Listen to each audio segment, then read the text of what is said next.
পুরান ঢাকাবাসীকে নিয়ে বিরূপ মন্তব্য করার বিষয়ে দুঃখ প্রকাশ করেছেন রাজধানী উন্নয়ন কর্তৃপক্ষ রাজুকের চেয়ারম্যান ইঞ্জিনিয়ার মোহাম্মদ রিয়াজুল ইসলাম।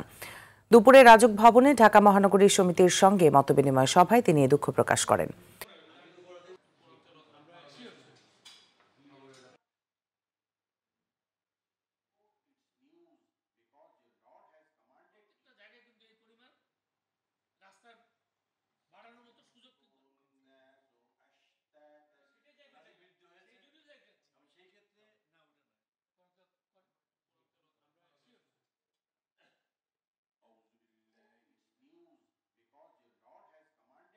নিচের কর্মকর্তারা যে কি করে সেটা আপনি আপনাকে বললেন, ওদের হইল কি নিয়ে কি জানেন? তারা করে কি, ওই শক্তের ভক্ত নরমের জব, ওই high rise building, multi storey building ওদের ধারেও ঘেঁচতে পারে না। আপনার যে থিমগুলো আছে সুন্দর করে আমাদেরকে বোঝায় বলছেন, এটা যদি লোকের কর্ণগোচর হয়, they will be pleased, inshallah.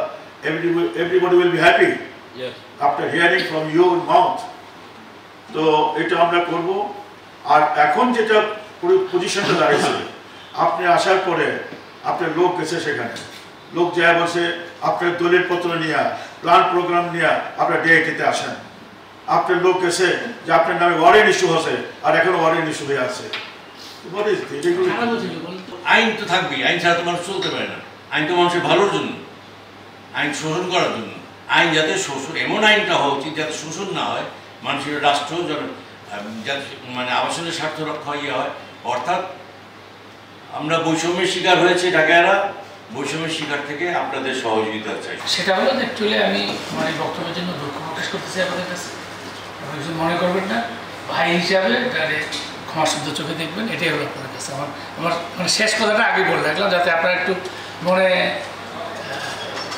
শান্তি পান। যেন এই প্রক্রিয়ায় কাজ করব, আপনাদের সঙ্গে রেখে কাজ করব। কিন্তু সত্যি বলে আমার মনের দুঃখটা হলো আমি বিচ্ছিন্নভাবে গেছি, কিন্তু আমি এই সহায়তাটা আপনাদের ওখান থেকে আসি। ঠিক আছে।